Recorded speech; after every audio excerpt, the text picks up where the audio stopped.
Alors qui je suis? C'est une question redoutable. Je vais d'abord donner une série de traits objectifs qui permettent de me cerner un peu plus. J'ai 44 ans, je suis né en Belgique, j'ai fait des études de philosophie à l'Université libre de Bruxelles initialement. Un petit élément, c'est pas une université qui est très connue, mais un petit élément qui m'a nourri, c'est que cette université, en philosophie en particulier, à la différence de la France qui à l'époque était encore très reclus sur les auteurs du patrimoine classique, on ne pouvait pas faire de philosophie contemporaine, on ne pouvait pas à l'époque faire une thèse en France sur un auteur contemporain, eh bien en Belgique dans les années 90, au contraire, on lisait du Foucault, on lisait du Deleuze, on lisait du Ricoeur, on lisait du Hannah Arendt, c'est-à-dire tous ces auteurs contemporains. La pensée vivante était très présente, elle était enseignée et discutée. Deuxième élément, toujours dans les années 90, j'ai participé, j'ai créé une petite revue à cette époque c'était pour un élément de contexte, c'était le moment de la crise en Yougoslavie. L'Europe connaissait de nouveau l'épuration ethnique avec des questions à la fois politiques mais aussi morales redoutables et on a essayé d'aller voir à cette époque des philosophes pour les faire réagir à l'événement, donc avec ce souci toujours je crois, qui me tient de nouer l'événement et le concept. Et c'est quelque chose que j'ai poursuivi. J'ai après fait des études, un troisième cycle en France, un Erasmus. J'ai fait un DEA à l'EHESS, à l'École des hautes études en sciences sociales, où il y a aussi beaucoup de pensée contemporaine.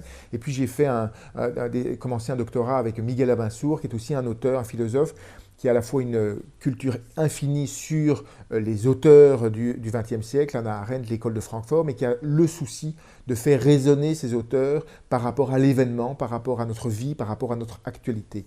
Et si je devais dire voilà ce qui me tient aussi bien dans mon parcours que dans ma vie professionnelle aujourd'hui au sein de Philosophie Magazine, c'est cette idée de faire résonner à la fois les textes de la philosophie, les auteurs. J'adore lire les auteurs, les grands auteurs ont une prose formidable, c'est redécouvrir des textes de philosophie, mais en les faisant résonner avec notre expérience contemporaine et avec ce qui, dans notre vie, dans notre expérience, n'a pas encore été pensé.